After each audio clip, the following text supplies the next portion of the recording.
Okay, Chairman, it's 6 o'clock. Thank you very much.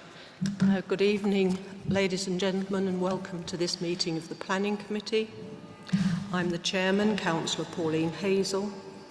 To begin the meeting, there are a few matters of housekeeping. A risk assessment, including COVID-19 risks, has been undertaken for this meeting. Hand sanitizer, wipes and masks are available. Masks should be worn whilst arriving and moving around the meeting room unless you have a medical exemption. Can I remind everybody that seating is socially distanced with 2 metres between each seat. Please do not move the chairs. Masks can be removed when seated. There are no practice alarms planned for this evening, so if an alarm sounds, please evacuate the town hall by going down the main staircase or the back staircase to the High Street and then to the car park behind the town hall in St Ronald Street. This meeting is being recorded for live broadcast over the internet on the Council's YouTube channel and will also be available afterwards.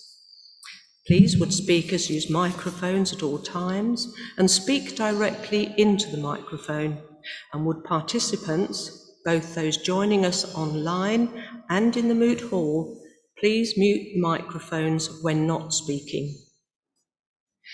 Members of the committee will introduce themselves, starting from my right, then the rest of the committee who are seated opposite. Councillor Pat Moore, Mersey and Pyfleet Ward, substituting for Councillor Davidson. Councillor Jackie McLean from Markstay and Layer Ward.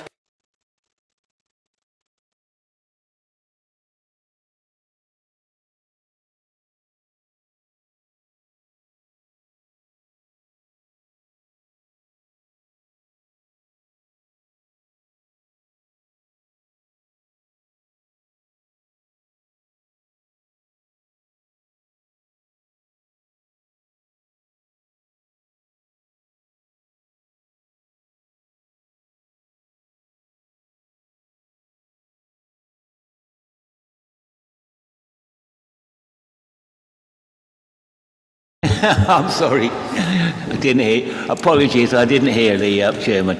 Roger Manion, Tiptree Ward.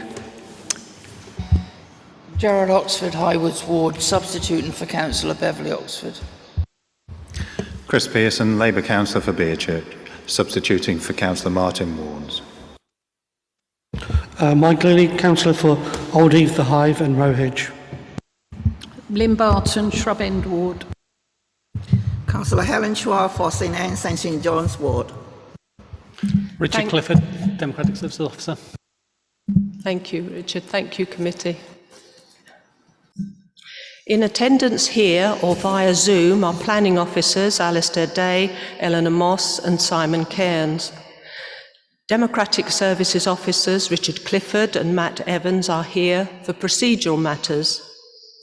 Members of the committee may use electronic devices to access their meeting papers, and visitors are welcome to use mobile phones and other devices, including cameras.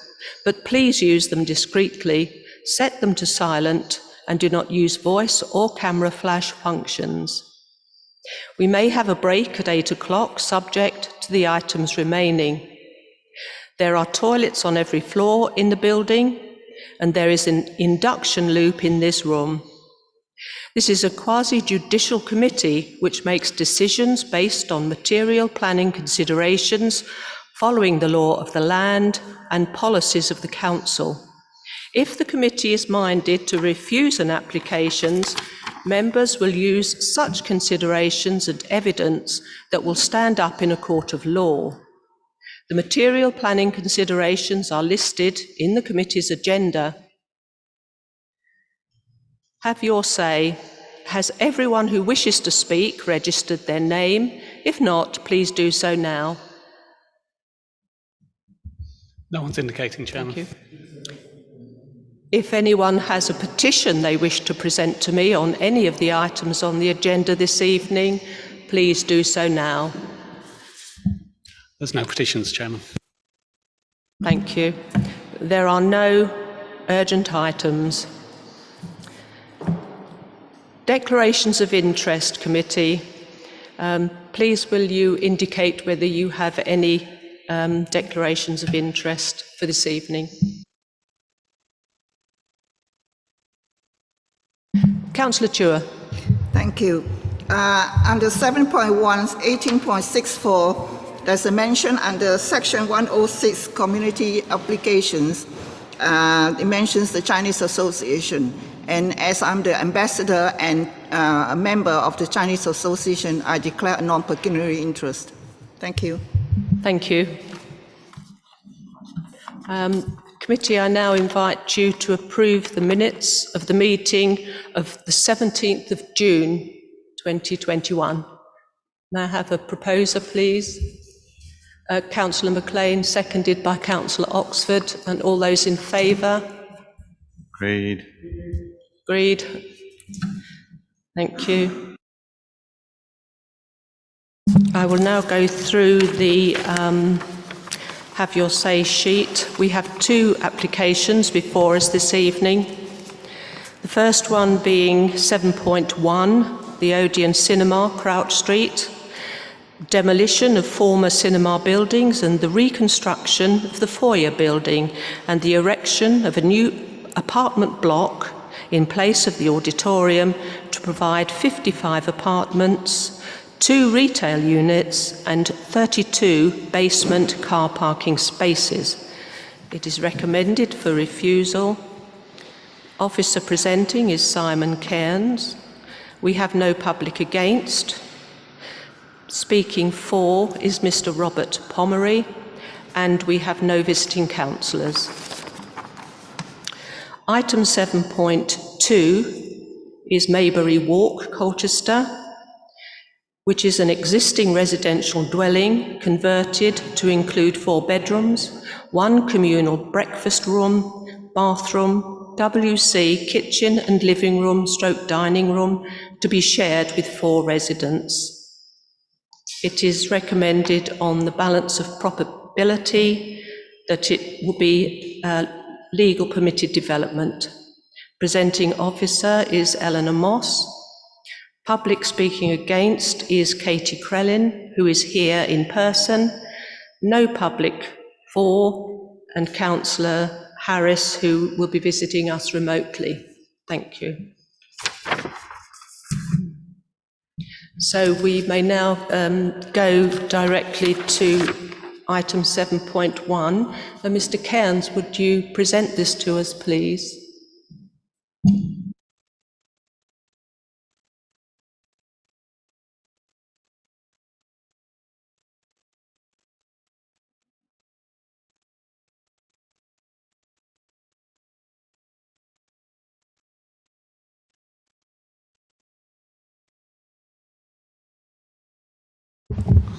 Thank you, Chair.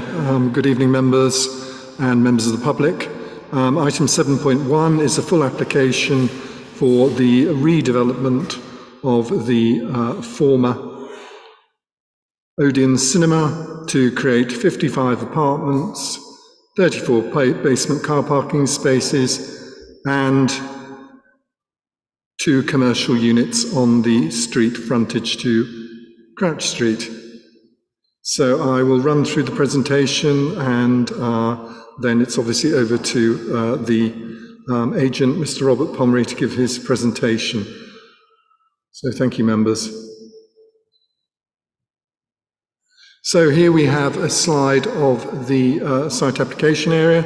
As you can see, it fronts Crouch Street with a rear presence to Headgate Street, where the former auditorium bursts out beyond the built frontage to Crouch Street. And here we have a historic map from 1862 showing the site before it was redeveloped to create the cinema, for a bit of historic reference as to what was there formerly. So here we have a historic plan elevation of the cinema as originally built.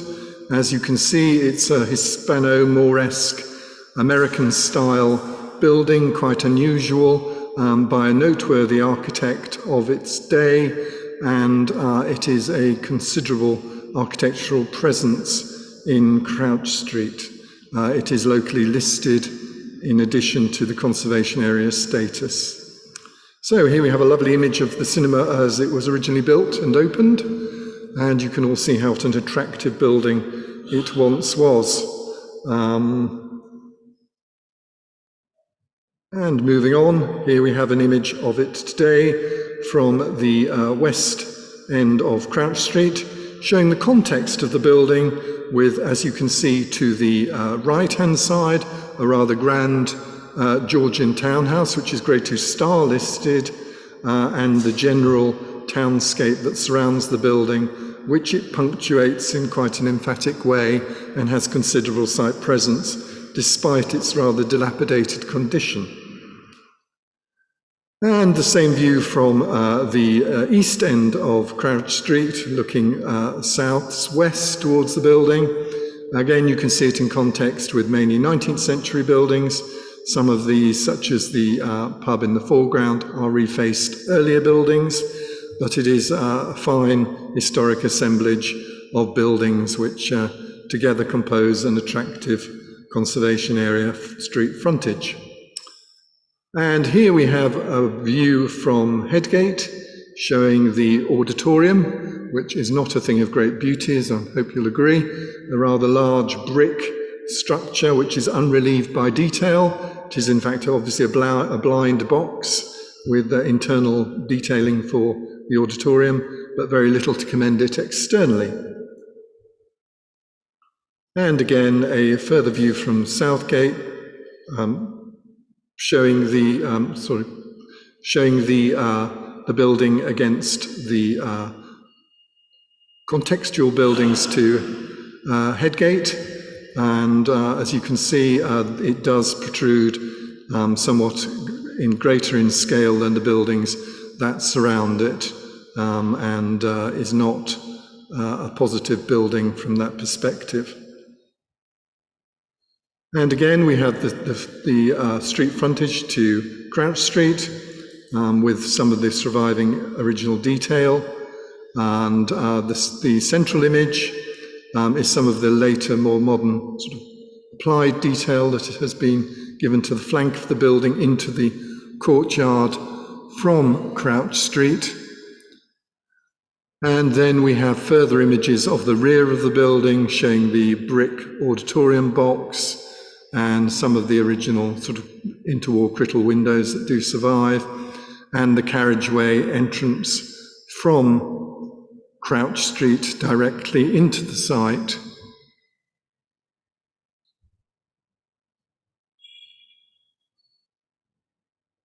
And moving on, the slide illustrates the statutorily listed buildings in red.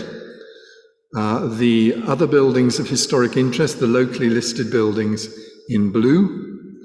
And as you can see, it's richly provided for in terms of heritage, with many buildings of significance surrounding the site. I understand that there are views of the site from St Mary's Churchyard, although I haven't personally seen them.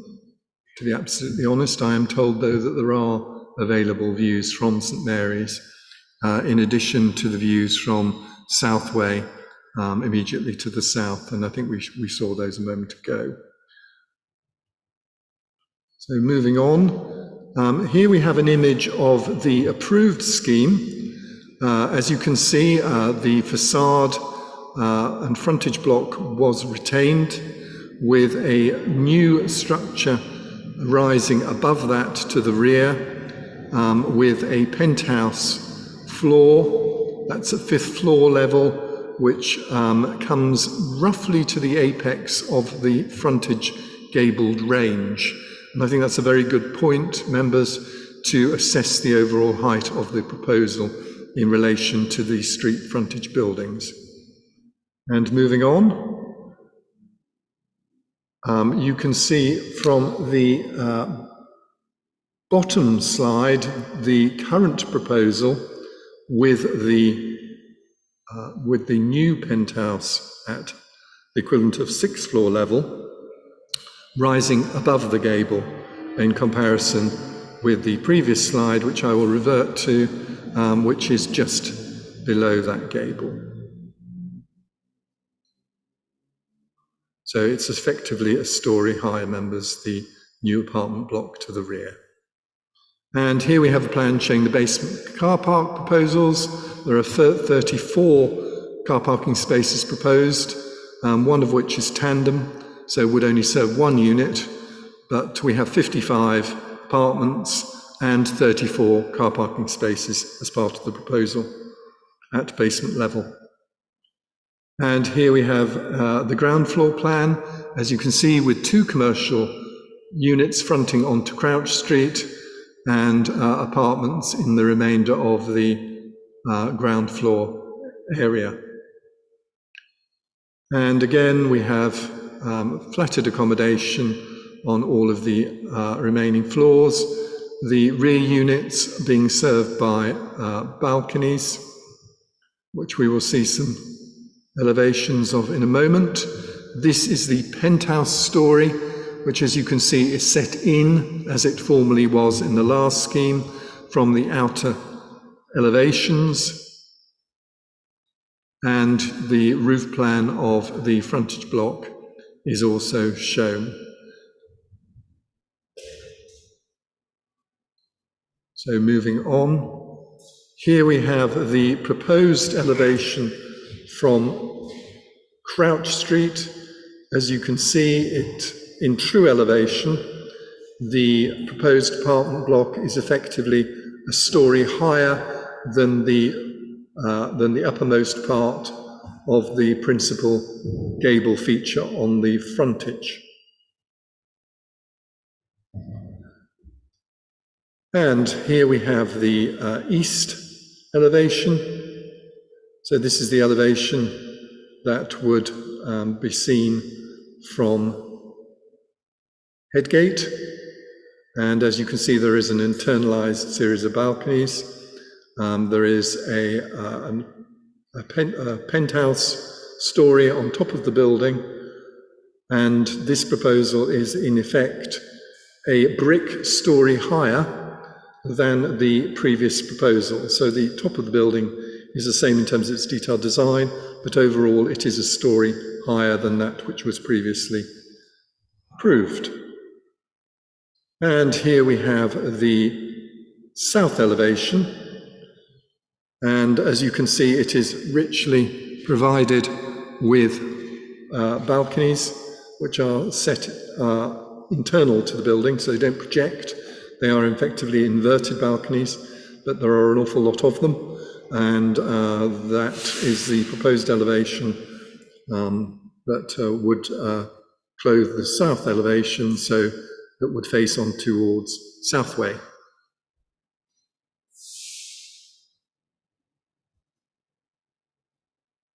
And again, we have the west elevation.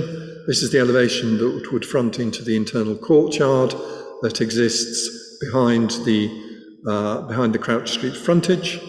And as you can see, it is contemporary in design with 5 stories of conventional accommodation topped by a penthouse story, which is set in from the outer elevations.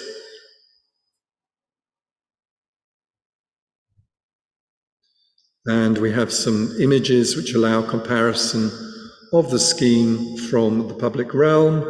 Obviously, we're looking from the western end of Crouch Street in a southeasterly direction towards the building.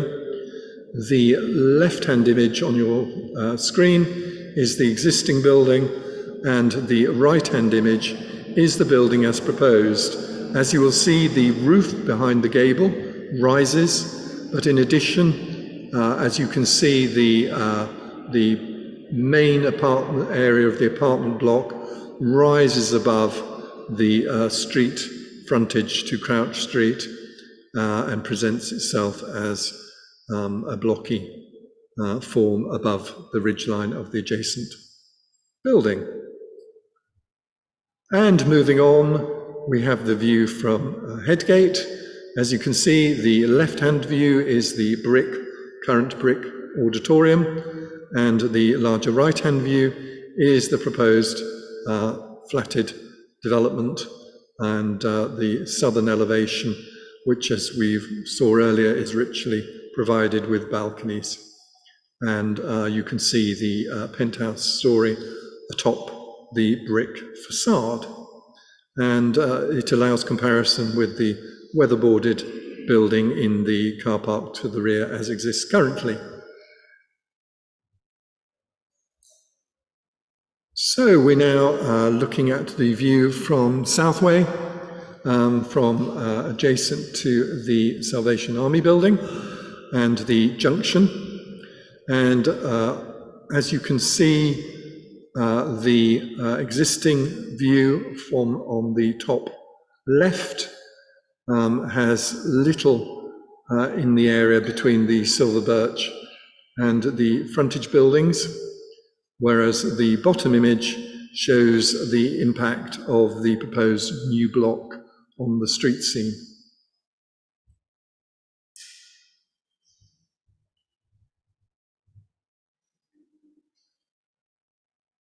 And again, from the opposite side of Southway, you can see the existing arrangement with the brick facade, which is quite a foil to the buildings around it, and the impact of the proposed new block introduced into that contextual setting.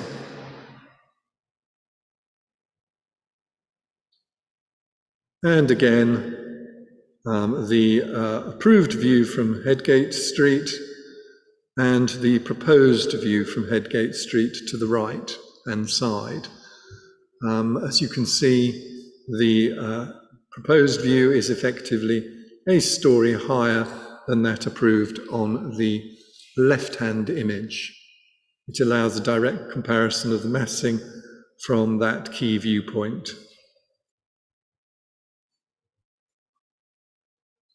And again, the view from Southway as existing approved on the left-hand side and as proposed in the current proposal on the right. You can see the additional presence created by the additional story that has been introduced as part of the current proposal, which increases the number of flatted units from 46, which is in the approved scheme, to 55 in the current scheme. And again, from the Balkan Hill, Southway, Crouch Street crossing, one can see the proposed view as approved and the proposed view in the current scheme on the right-hand side, and it allows direct comparison of the change in massing that would result from the current proposal. Directly behind the very large lighting column.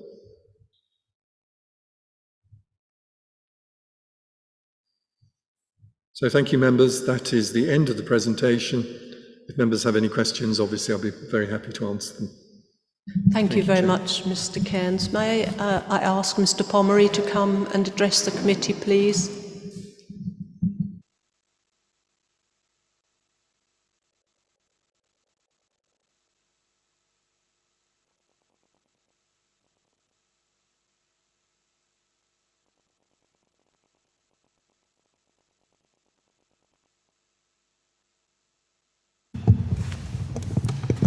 Good evening.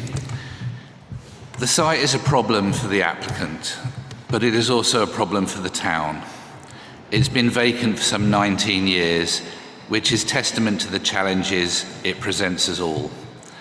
The applicant has put forward a scheme, one supported by expert heritage advice, which is the most viable option that gets the work done, and which the applicant is prepared to deliver. Officers have two main issues with the scheme: its scale and the concern that the front building is demolished, it may never be replaced. On the scale, there is a difference in professional opinion as to the impact on the conservation area.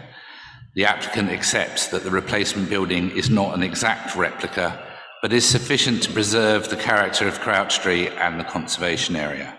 More importantly, it is a solution to arresting the continued, and it gets something done. Members can see from the plans that the appearance, once complete, will be broadly the same.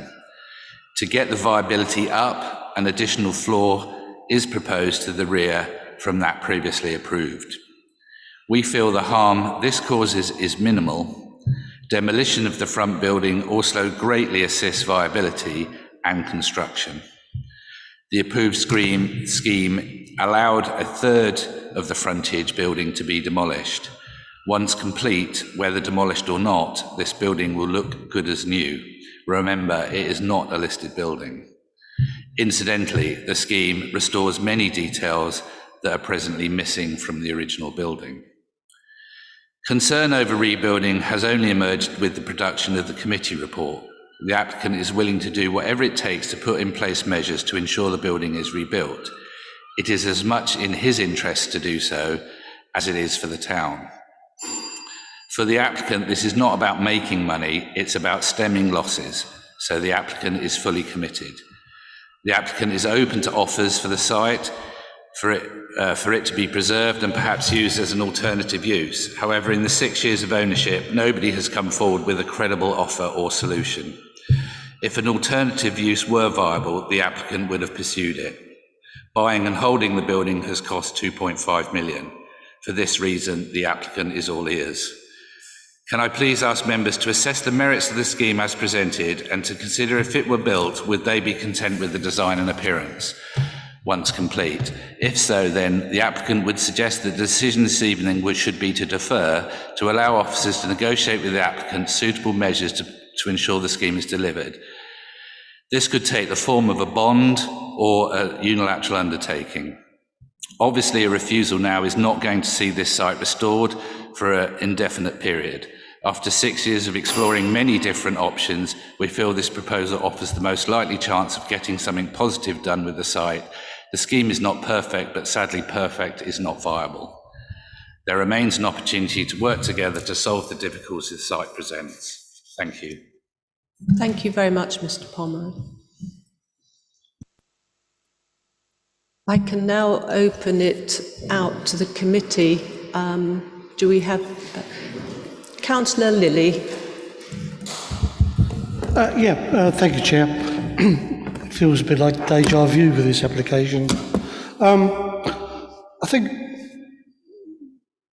Mr. Pomeroy was saying that the frontage would be replicated, but not as quite as what it was before. And I think the point is that this building's been in Colchester for an awful long time, and it means a lot to the people of Colchester. We've all been to the pictures there, we've seen our first films there, Star Wars and such, so it does mean a lot to Colchester. It is on the local list and was placed there by Colchester residents. So I don't like to hear him say it won't be quite the same, but it will be replicated. But when they bought this building, it was on the understanding that the facade on the front would be retained no matter what, and I would like to see that happen. This application doesn't actually come anywhere near of supporting anything that I would like to see. It's far too tall. I'm not impressed by the colour, to start off with. Is that a green or such? The lack of car parking spaces that cover it. There's only 34 for 55 apartments. Where are the rest of those cars going to go? And we all know that people will have 3 or 4 cars rather than just stick to 2. There's not enough cycling spaces in there. It doesn't really go with what we're trying to do in Colchester, and that's to improve air quality, go with the environmental. So where are the electric charging points for electric vehicles? Cycling storage, there's nothing like that whatsoever. It doesn't fit in anything that I would like to see in this. So in that respect, I would support the officer's recommendation of refusal. Thank you very much, Councillor Lilly. Councillor Pearson. Thank you, Chair. I share some of the concerns that have already been expressed by Councillor Lilly. It was suggested to us just now that the difference in size is one of professional opinion. Well, I think we could all come up with professional opinions. I recall sitting on this committee several years ago when the last application to vary came forward, and I think, if memory serves rightly, we reluctantly agreed to that slightly larger size then. I wouldn't be prepared to agree to this outlandish expansion of the size now. I think if we're going to agree to this, we might as well start building skyscrapers in the town centre, because this is very close to. If you look at the street scene from all of the aspects that have been shown to us by Mr. Cairns, this is a considerable change of character for that part of the town of Colchester. I appreciate that the proposer is saying that they want to get something done and that they've made an investment, the owners have made an investment that they don't seem to be able to monetize, but that's a matter for them, not for this authority to bail them out of any difficulties. I just wonder, I mean, I question whether or not this is desperation saloon for the owners. As far as the frontage goes, I just draw your attention to the information that's in the report before us. And the Historics Building Officer says proposals would result in the complete loss of a locally important non-designated heritage asset.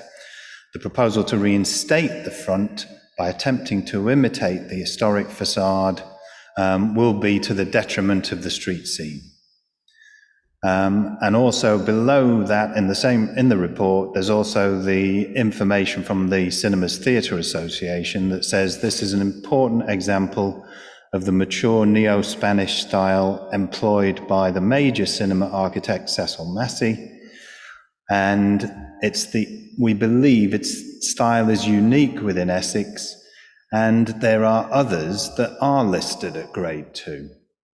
So, Chair, I for one would propose, if Councillor Lilly hasn't already done, if he has done, I would second that we go along with the officer's recommendation. Thank you, Councillor Pearson. Councillor Oxford. Thank you, Chairman. Yeah, I must admit, excuse me, I read the papers, looked at them and read them several times, and I was a bit shocked by what I'd read. I mean, I remember it as the Regal, and going back many moons, as you do, Saturday pictures, etc., etc. That facade, it was one of the main criteria that the facade had to be kept. The owner of the site, or the applicant, knew that when they purchased. To my mind, whether I'm being harsh or not, I don't see that there's any way that they can say it now needs to come down, because they knew what they were getting into when they paid the money. Sometimes you win, sometimes you lose, and in this instance, they're losing. The other issue as well is when we saw the elevation from beside the Bull Hotel, and it showed the approved application versus the proposed one. The height of the tree there, the approved one was lower than the tree, and the proposed one is considerably higher than the tree. Now, the trees don't shrink, so therefore there's not a open to professional opinion. It's a fact that this one is taller. And so I'm having to say I can't support this application for approval. I will vote for refuse. Thank you, Councillor Oxford. Councillor Mannion. Thank you, Chairman. One question, I think. If this planning application is refused, What happens to the building as it stands? I mean, it's been empty for goodness knows how long. Do we leave it to be falling down in disarray? I mean, I'm not saying this is an argument for or against the application, but it is a valid point. The building is standing and we need to have some plan in place to look after it, one way or the other. And I don't see that being proposed in any form or other. Thank you, Councillor Mannion. Mr Cairns, would you comment on that point? Thank you, Chair. Yes, we do have statutory powers under Section 215 of the Act, and indeed we have used those to secure some limited tidying up of the building, but we can use those enforcement powers to continue to seek works to prevent the further deterioration of the external shell to preserve public amenity. I think Councillor Mannion is right, though there is a long-term concern that a solution will have to be found. But in this instance, I think as members have identified, not only your officers, but main principal statutory constitutees, including Historic England and the Specialist Theatres Trust, have identified significant problems with this scheme. I think Historic England set it out most eloquently at paragraph 8.16 of the report, where they object both to the principle of demolition and to the detailed form of the proposed replacement building. And I think until we have a replacement building that would result in preservation or enhancement of the character and appearance of the conservation area, we as officers wouldn't be in a position to support a replacement scheme. In your officer's opinion, this scheme does not achieve that, and by virtue of the heightened massing, which I think members have identified this evening, would give rise to material harm to the conservation area, and that is something which we consider unjustified, having regard to the other merits of the scheme. Members raised some issues around sustainability and parking and charging. I would point out there are charging points and some limited cycle parking at basement level. So there is provision for some EVC charging points and cycle parking, but it is quite limited. Thank you, Chair. Thank you. Can you also comment on Mr Pomery's point that this could be deferred through a bond? Is there any merit in that? Thank you, Chair. Yes, if members were so minded to accept the principle of demolition and redevelopment for the detailed proposal before them, we would have to have a legal mechanism in place to secure the development should it commence and not complete. So that could take the form, as Mr Pomery identified, of a bond, a legal agreement, or an escrow account to allow us to access funds which would have to be deposited. So should the developer go bust or other problems occur with the development, that the council could step in and complete it in default. But your officer's recommendation as it stands currently, Chair, is that this detailed scheme is not acceptable and that refusal is recommended for the reasons set out in the report. Thank you, Chair. Thank you. Councillor McLean. Thank you, Chair. It's a shame because I was on the original application when it came through and we were so excited by something that we thought was going to be very good. To see this come back again, I think is sad because we're after quality, not quantity. I think this can be built out and they could get a very desirable plot with some fantastic sort of housing on there. But they're trying to actually twist it and trying to get more out of us. And, you know, the market is very volatile at the moment, but it's also very good. So I think, you know, we need to really seriously look at this. And I don't think we should be pushed into something that we don't all agree with or don't think it's right because of where it is. It's too overbearing for where it's going to be put up, you know, from all angles. You know, so I think we need to be very careful and, you know, I cannot support something like this when it's so imposing. Thank you very much, Councillor McLean. Are there any other speakers?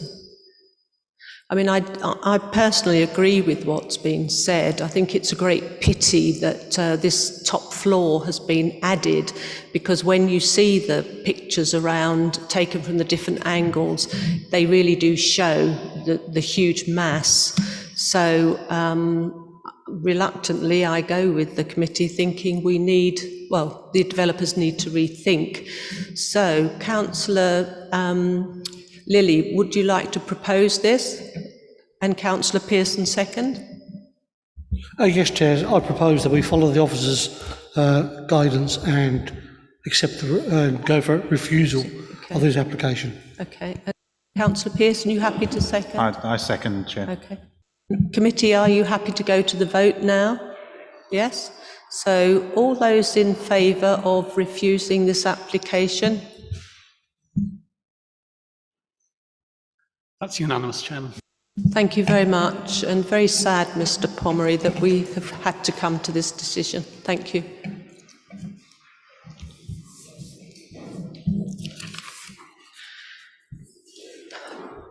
The next item on our list is 7.2, which is for Maybury Walk. And we have Eleanor Moss presenting. So when Eleanor is ready, please will you bring this to the committee? Thank you. Thank you, Chair. I'll just set up the presentation. Thank you.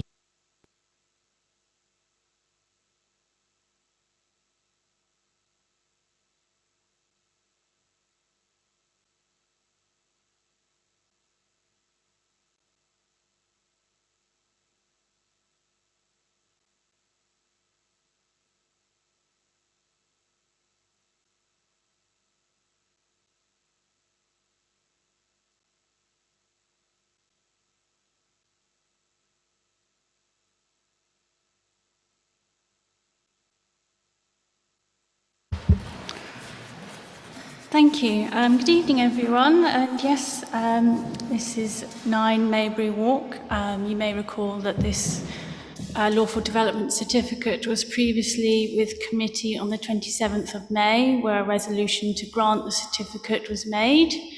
Since then, we've had responses back from fire services, building control and private sector housing team, which have been put in the committee report and amendment sheet. So the red line on this plan demonstrates where 9 Maybury Walk is. These are the elevations and floor plans. As a change of use, there's no changes to the external appearance of the building.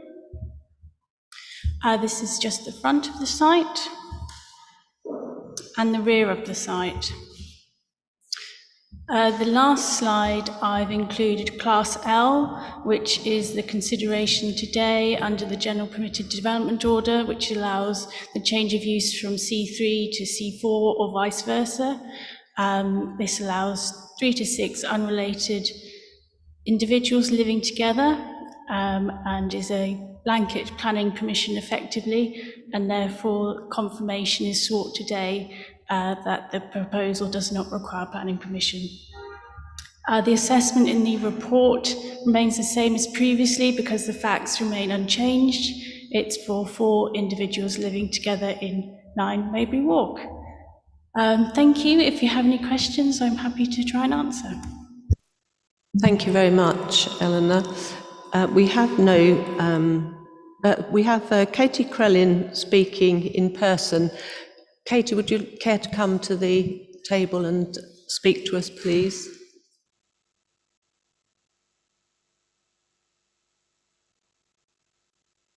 You have to forgive me, I've never spoken at one of these before, so we'll give it a go. I'm here because I've been driven to be here due to the voices of the people of Maybury Walk needing to be heard, but also from the lack of apparent commitment to the promises that were made the last time this came to the committee meeting to follow up on the safety aspects that we're all concerned about.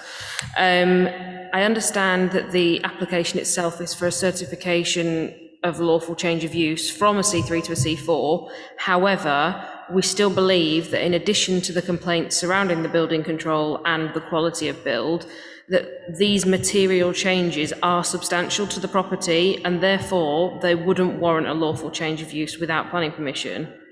The house has been changed from a very spacious 3-bedroom family house on a quiet residential street with a front garden and a back garden to being a cramped 4-bedroomed building with a flat downstairs as well and an extra kitchen upstairs, and is now being classed as running a business from that property. The man lives in the house and collects money from people that are paying for a service from his property.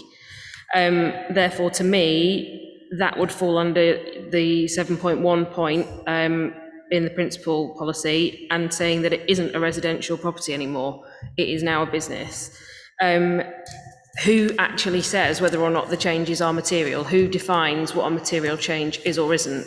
Because there were multiple pushbacks on all of the evidence that was provided by everybody on our street and surrounding streets that it wasn't sufficient evidence to stop this from going ahead. There's been misconnections of wastewater by the owner of the property. There have been use of non-specialist tradespeople to do all of this work. These things have resulted in trespass on my property, damage to Anglian Water property, which they are opening a case with the police. You know, our objections on the portals had to be used to prompt the landlord to even install fire detection units. There's been a lack of due care and attention in checking the application in the first place, because we then found multiple errors in that first application. So who's to say that the building control attention hasn't been as lax? You know, my main concern is for the safety of my child. Who is going to be monitoring that the people living in that property would pass a proper persons type check? You know, the aim on the application is to provide affordable housing. Who monitors what affordable housing is, and why have multiple tenants had a quick turnaround from that property and have been heard by myself complaining about a rent increase? Who says that? Who sets what that is, and who's going to monitor it? Who's going to monitor how many people actually stay in the property? Because they have been coming and going quite frequently, and we also know that the owner's wife will be returning to live in the property as well. Not a single person on Maybury Walk approves of this going ahead, and it's already set a precedent for the street, because the existing HMO besides 9 Maybury Walk has already got more than 6 people now, and the house that was used to cultivate a cannabis farm, which you will know about on the street, is now being turned into a HMO for student housing by a London-based company. Again, not a residential Excuse me, property. Ms Crellin, your time is up, I'm afraid. Sorry. Thank you. Thank you very much. We now have Councillor Harris, who will join us by Zoom.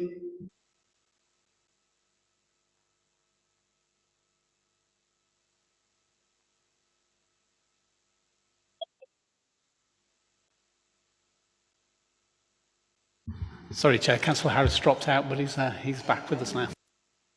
Thank you, Councillor Harris. Please, will you address the committee? Thank you very much, Chairman. Very good evening to you all. I hope you can hear me okay. Yes. Thank you.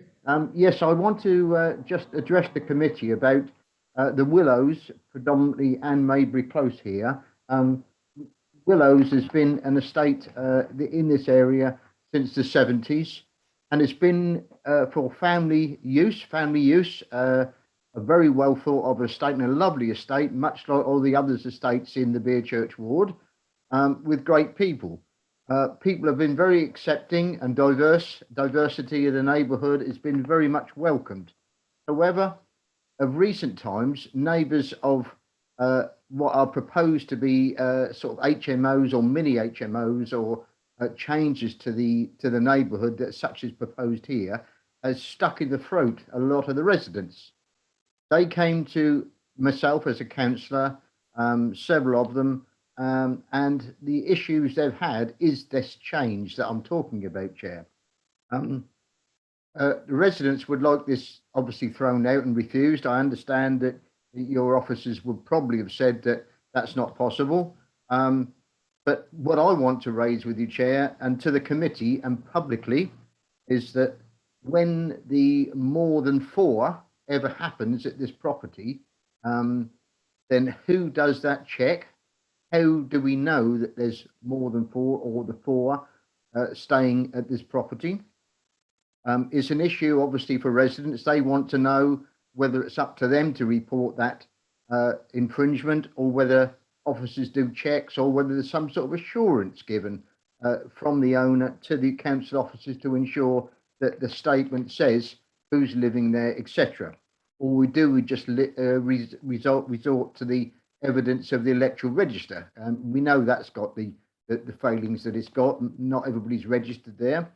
And the second big issue for residents, for me, because I've asked repeatedly, and I've copied in my residents who live in that area, about the building control, the quality of the build, the amendments that have been made. You heard about the amendments and the additions to the property to make it what it is, such as it is.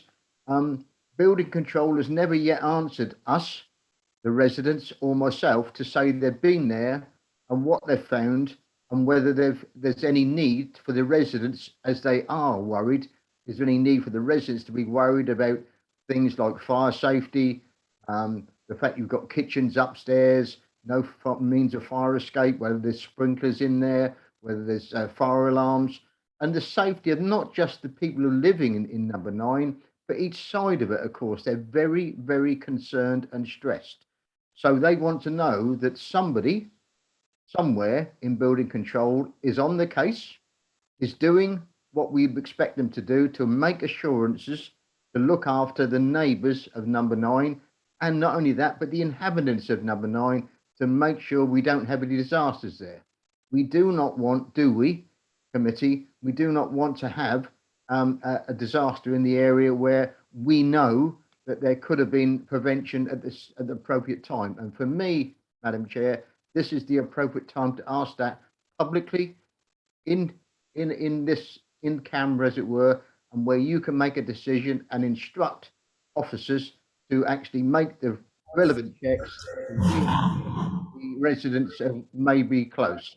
I hope that's okay, Chair, and I hope that finds favour. I hope we can answer those questions. Thank you. Thank you, Councillor Harris. Committee, do we have any speakers? Councillor Lilly.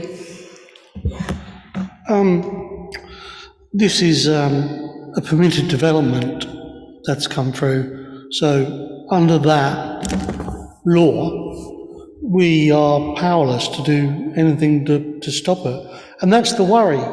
And this is just the tip of the iceberg. It's going to happen to people all around Colchester from now on, where we see more permitted development coming in, shops converted to houses.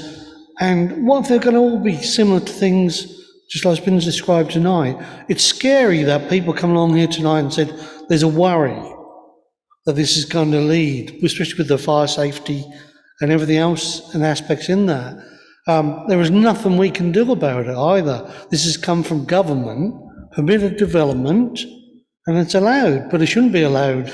Are we all going back to the times where, the Victorian times, where people are crammed in, 10 people in a little room? It looks like it to me. But we are powerless to do this, and I feel for the residents who come against this. I don't think that there's no way that we can refuse this application, but I won't be voting for it. I'll not be voting for any permitted development that increases these sorts of houses that aren't fit to live in to start off with.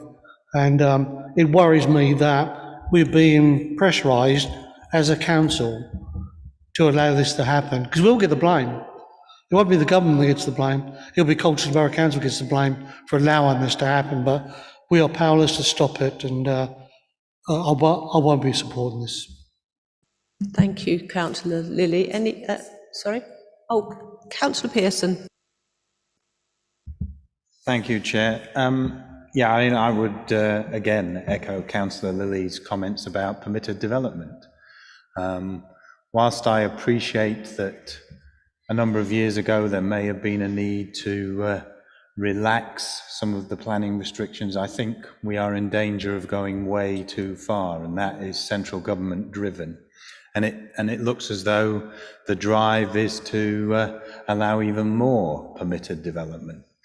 We know that at our last meeting there were difficulties over permitted development. Now we have another one this evening where it's fairly straightforward really, just to take any dwelling house that's been single occupancy and turn it into multiple occupancy.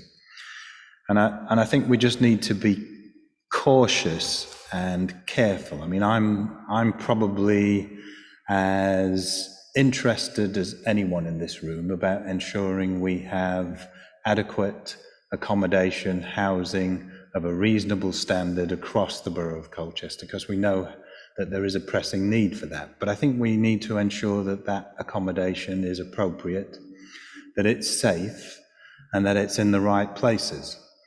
I just had a couple of questions really for Ms. Moss. That is the question that was raised by the local resident about potential use of this site for business and whether that falls within the permission that would be granted.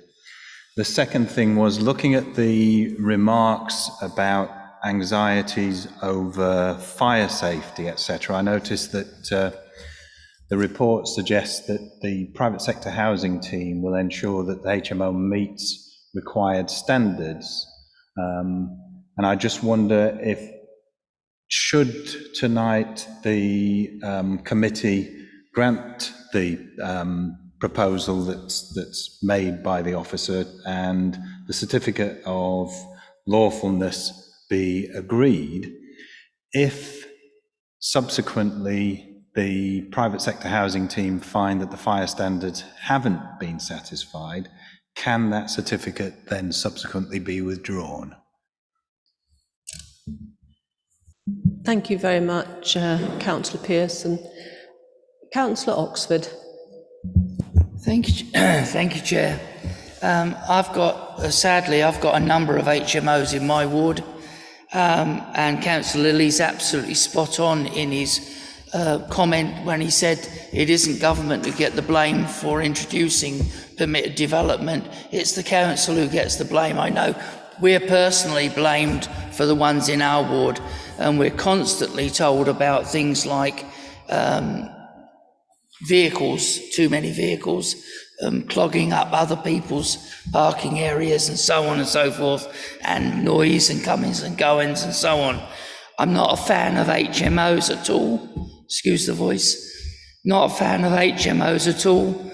But the issue is, quite clearly, we have a duty as a planning committee to actually comply with planning law, and permitted development is such as that. So I have no option, however much I dislike, that I have to go for this. Thank you. Councillor Moore. Thank you. It would seem that we do not have any alternative to agreeing that this is permitted development, but I think as a committee we should send the strongest message to building standards and to make absolutely certain that this building does meet every regulation as far as room sizes, fire safety, and that we shouldn't just be nodded through and then turn our back on it. As a council, I think we are duty bound to do everything we can to make sure that it is fit for the purpose proposed. I would agree that there is too much permitted development. It's causing a lot of heartbreak, but it is what it is. We are where we are. But I think that we really must exercise ourselves to limit the harm caused by this. And I don't know by which route we can actually make sure that this is done properly. But I think that somebody should identify the route and make sure that it does happen, and that it is inspected, and it is inspected on a reasonably regular basis to make sure that it in a year's time or 2 years' time, it is still up to standard. We certainly do not want slums in our community. That's about all I have to say. Yes, we have to, if it's legal, then it's legal and we have to okay it, but we should monitor it. Thank you. I agree with everything that has been said so far.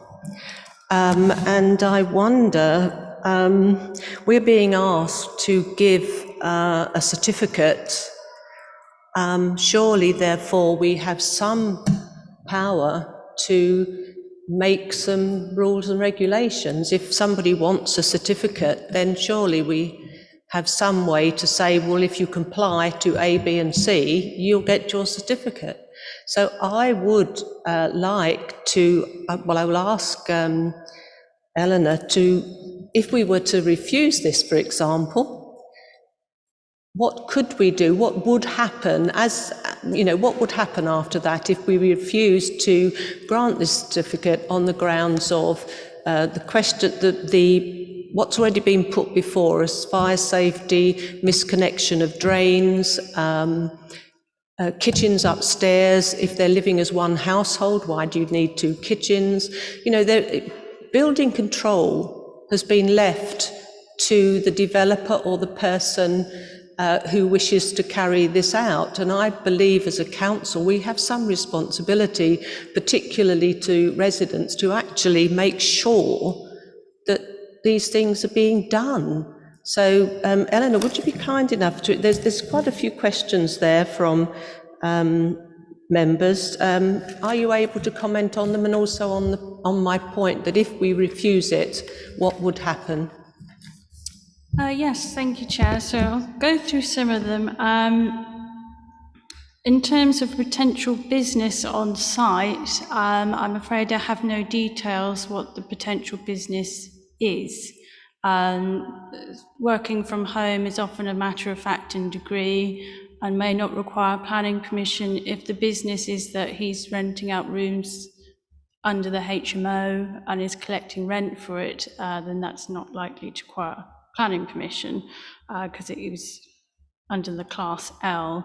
In terms of the fire safety, building control, having spoken to colleagues in the private sector housing and building control departments, I'm aware that they've both undertaken inspections and they are just progressing. Unfortunately, with building control, a lot of the documents are not public, so there's not a whole lot of information I can provide publicly to you. All I have is what is provided on the amendment sheet, unfortunately, who confirmed it wasn't a material change of use in terms of building control.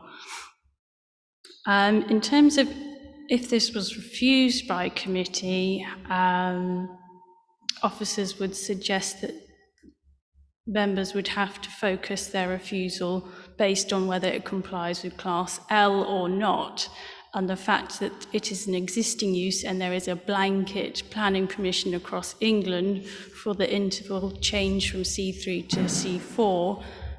Rather unusually, the C4 could continue without a certificate. To be honest, this is just a legal confirmation which would be helpful to the applicant. But we would not have powers to say no HMO on this site because of the blanket permission that's already available, I'm afraid. Hopefully that's all of them answered, but I do appreciate that there is a lot of concern. The trouble we have is that the considerations we have are not the usual considerations under a planning application. It is permitted development, and therefore it's very narrow in what we can consider. And I'm afraid as well, in terms of adding planning conditions, that's not something that we could impose on a certificate. It's either lawful or it is not. So I appreciate the difficulty, but it's just a very narrow and bare bone piece of legislation in the order, and it is interchangeable, I'm afraid. Thank you. So is there no one responsible, no housing department or no one responsible to ensure that those safety checks are carried out? So that's with our colleagues with building control. They've got an application in and they've confirmed that it's progressing, and with private sector housing team who've also done an inspection and it is progressing, is the update that I have. Could we, sorry, Councillor Pearson, could we defer this then until building control and the private sector housing have completed their inspections and their tests?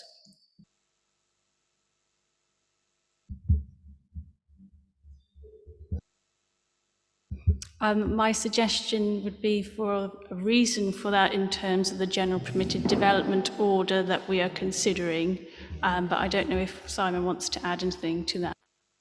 Mr. Cairns? Thank you, Chair. Yes, I appreciate members' frustration in this, I genuinely do, and I also appreciate the concerns of local residents, but as Eleanor has outlined, planning permission exists for this change of use. The Secretary of State has granted planning permission. All we are being asked to do is legally confirm that that is the case. We're not being asked to grant planning permission. That has already happened in the order. The Secretary of State has granted a national planning permission so you can change a house into an HMO, and that stands. So even if you were to refuse the certificate, the change of use could progress. You have no powers to prevent that change of use occurring, and that is the frustration. In terms of the other matters which I think really do concern you in relation to the safety of residents both within and without the property, that is a matter for private sector housing and to a lesser degree building control.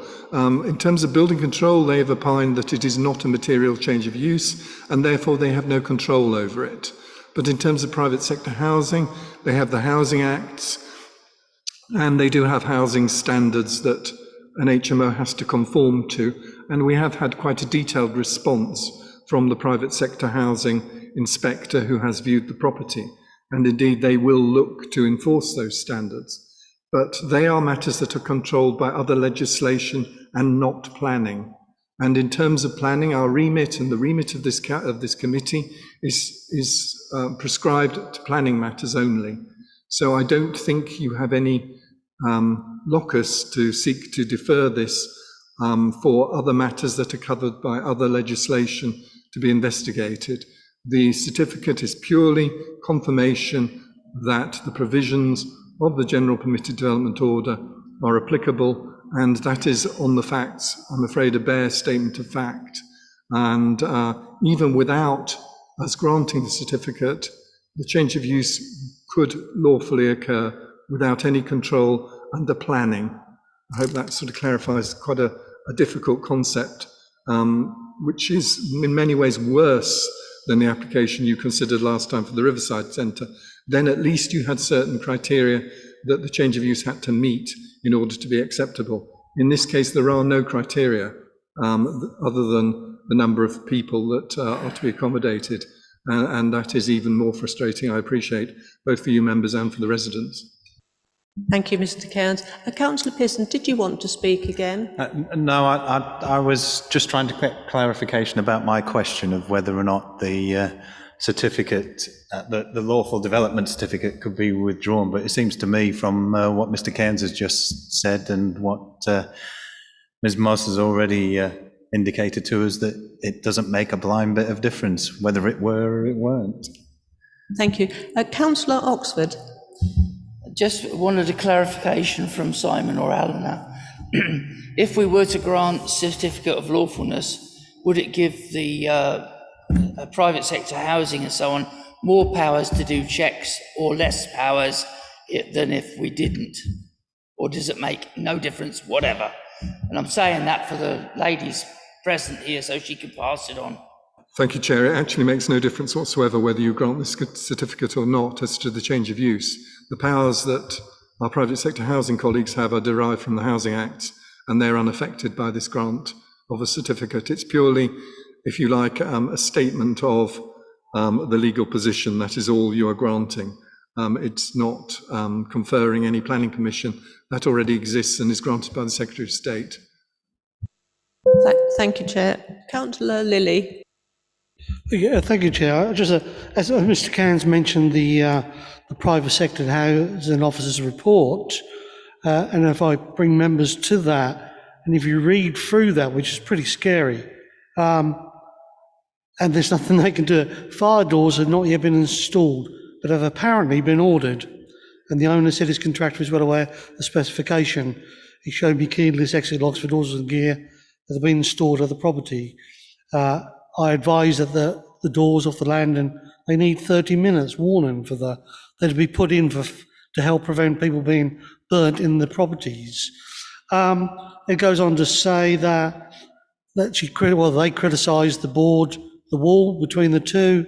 They insist that it's perfectly all right. There are no escape windows or doors from this bedroom, but the owner said he's getting an estimate for this. The patio doors would have allowed for this, but these have been boarded over, which is another issue. The rear external door lacks a keyless exit lock. There is a shower room off the kitchen close to the door, and so on and so on.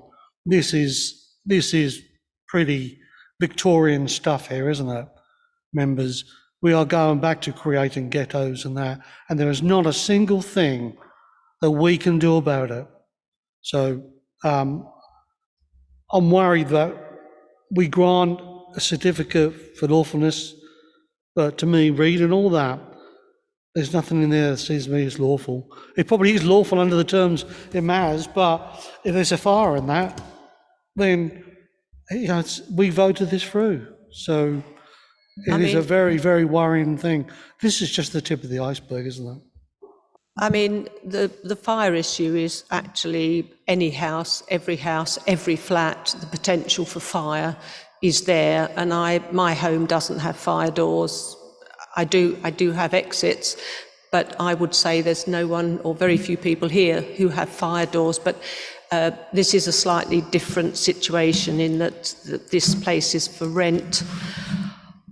I feel all we can do is pass this recommendation, and in a way the onus is then on the residents, which is very unfortunate, to keep a very strict eye on what takes place and to involve their ward councillors at every step of the way, because ward councillors can help when you find something that's going wrong, if it's going wrong.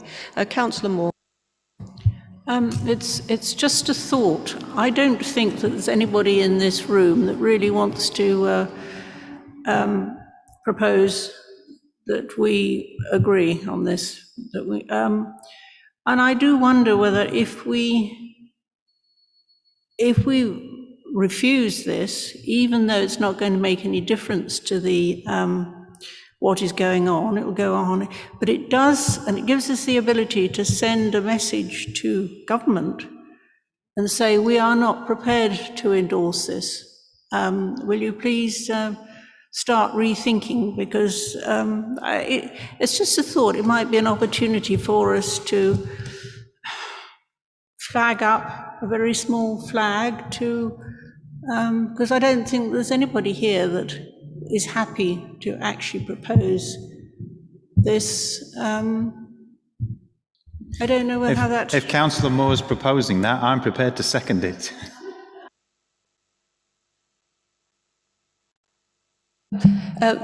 Eleanor, if we did that, what we need to avoid is detriment to the neighbours. So if it's possible for us to go down that route, would there be detriment to the neighbours in as much as private sector housing would say, well, it's no longer anything to do with us, we don't have to do anything? Okay. I think you would need to base your refusal on the general permitted development order in terms of planning legislation, and why it wouldn't fall within the C4 use, rather than material planning considerations such as harmful impact upon neighbouring amenity, for example. And as stated previously, a refusal, it could be appealed as well, but a refusal would not stop a HMO here, and therefore it wouldn't affect the remit of private sector housing and the Housing Acts previously mentioned. Councillor Oxford. Thank you, Chairman. I was just going to add that as it's already been stated, the Secretary of State has given that permission. We don't have the powers to overrule the Secretary of State. Therefore, however reluctantly, we have no choice. Gosh, a rock and a hard place, committee. Councillor Pearce. Thank you, Chair.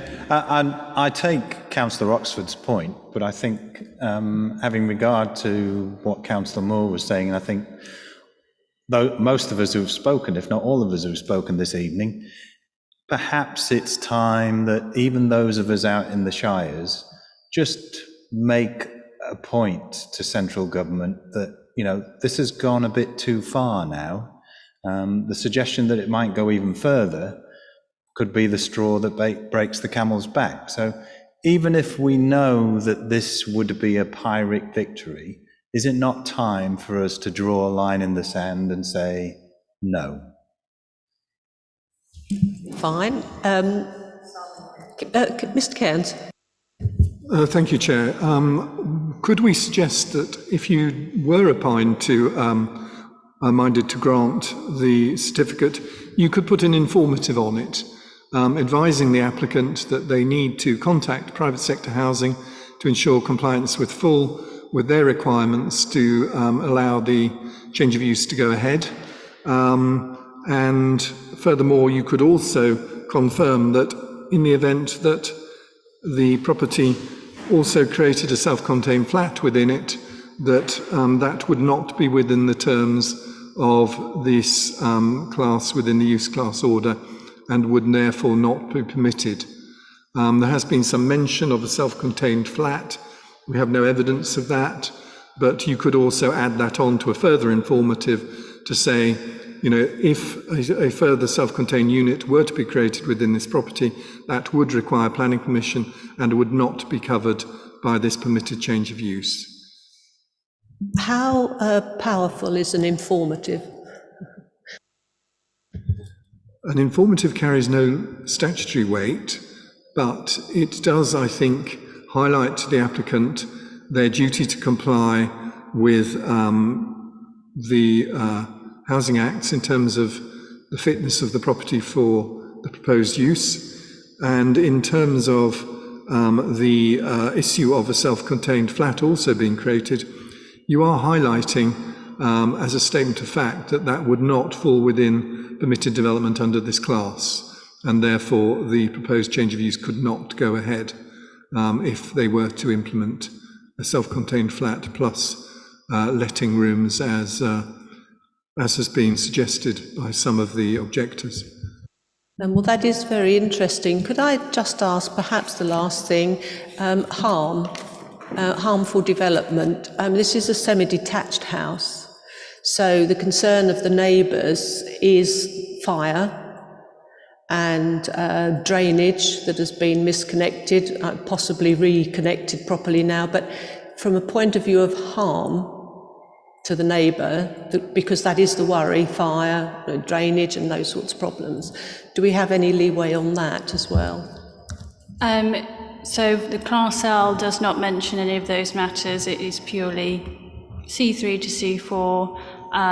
Nothing else along those lines is mentioned, I'm afraid. But I did just want to add on, in terms of the informative, as members are aware, certificates of lawful use, existing and proposed, they're often submitted to give the homeowner peace of mind and therefore are useful documents should you ever sell your property. It's something that you can pass over as part of your legal documents, which help to make things run smoother in theory. So having the informative on there as well, should this house ever be up for sale again, would be seen by solicitors doing under the conveyancing work, for example.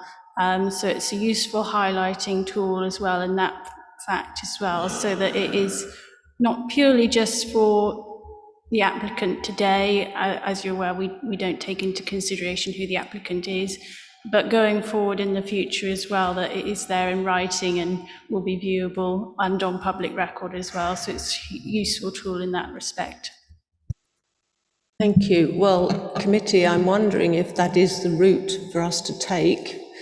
And perhaps whether we or not, as a committee, we could write a strong letter to the Secretary of State and give our opinion on this permitted development rulings of various sorts.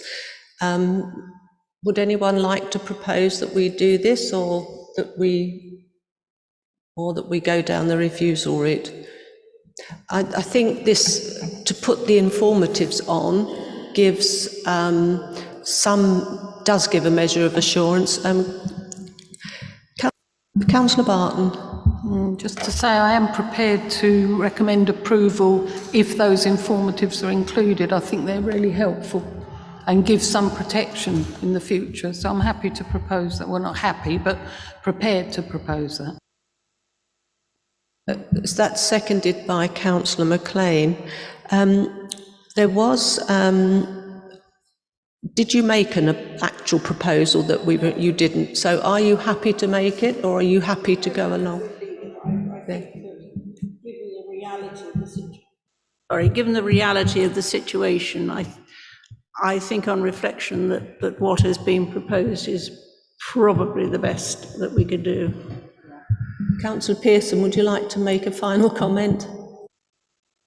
Thank you, Chair. Yeah, I think I would say I'm disappointed Councillor Moore isn't making the proposal, because I certainly would have seconded it. And I do think it's time that an authority somewhere said enough is enough with permitted development, that these rules need to be reviewed, but in such a way that local people can still have some authority over what happens in their communities.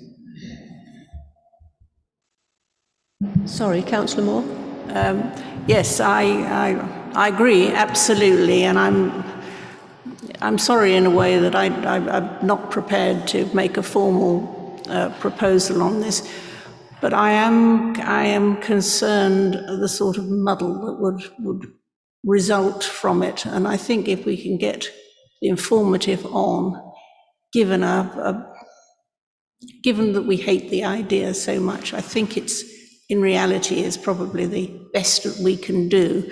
I do hope that we will contact higher authorities and say, look, this is just not on.